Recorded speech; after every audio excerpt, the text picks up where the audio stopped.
1장 8절에서 9절까지입니다. 히브리서 1장 8절에서 9절.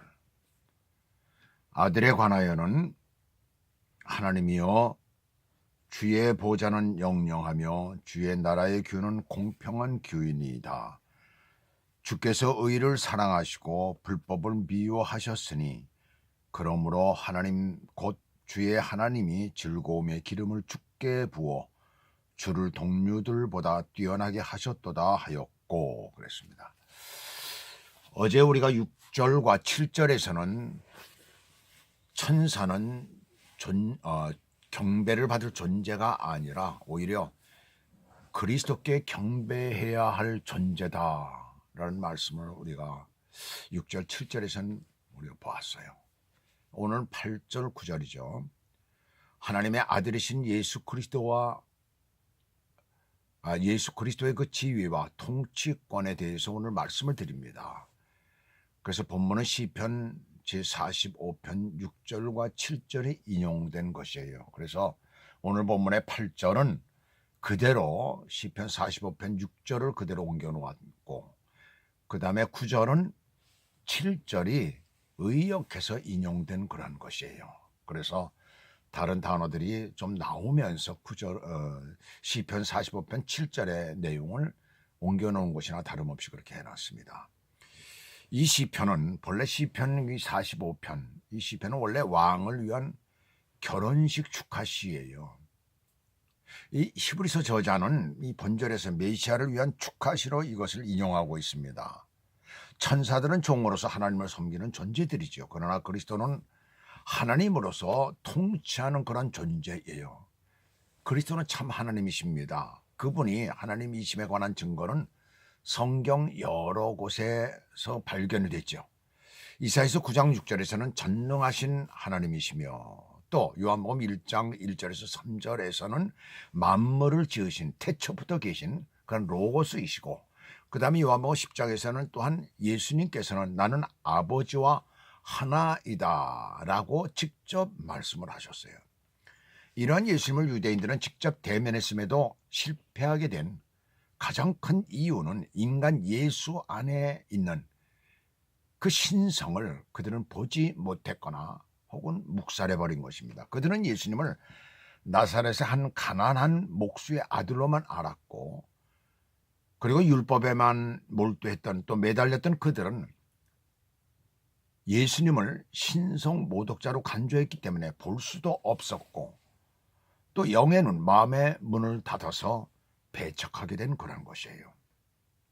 여기서 규로 나오고 있는데 홀이죠. 다른 옛날 성경에는 규 혹은 홀로 번역된 이 랍도스라는 말은 신약에서 단순한 지팡이 혹은 죄인을 응징하는 매란 그런 의미로 사용이 되었습니다. 근데 여기서는 만국을 다스리는 권위를 상징하고 있어요. 요한계시록 12장에서도 그 권위를 상징하는 것으로 이 홀을 얘기를 하고 있습니다.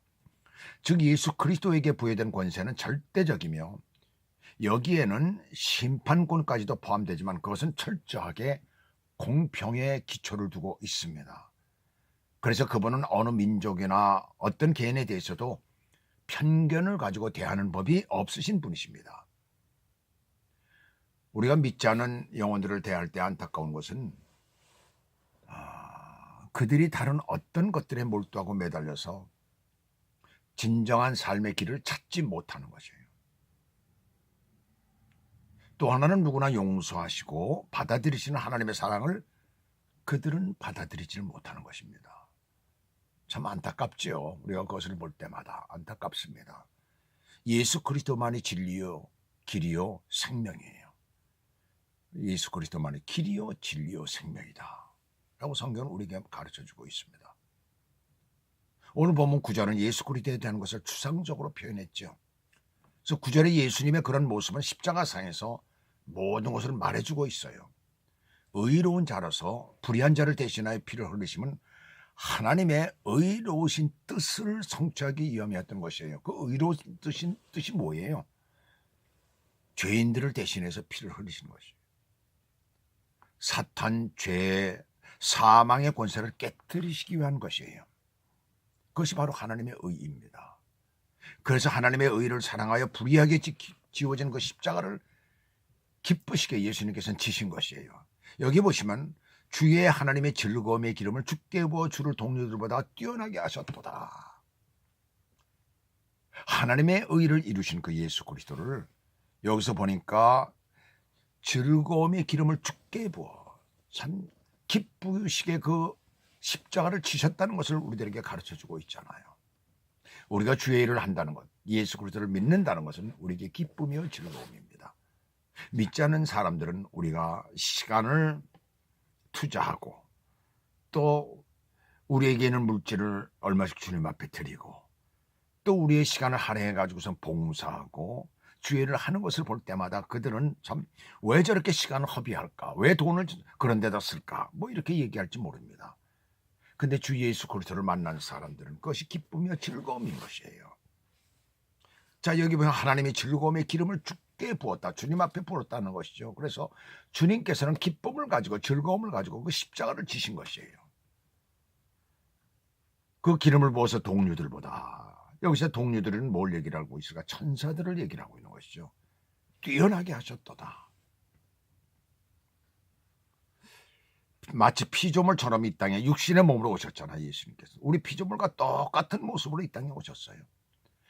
그래서 같은 피조물로 천사들도 같은 피조물이 되겠죠. 그래서 동료들이라는 이름을 여기다 붙인 것이 아마 그런 의미에서 그렇게 붙인 것 같아요. 근데 바로 천사들을 의미하고 있습니다. 그래서 그 동료들보다 뛰어나게 하셨도다, 그렇게 말씀하고 있습니다.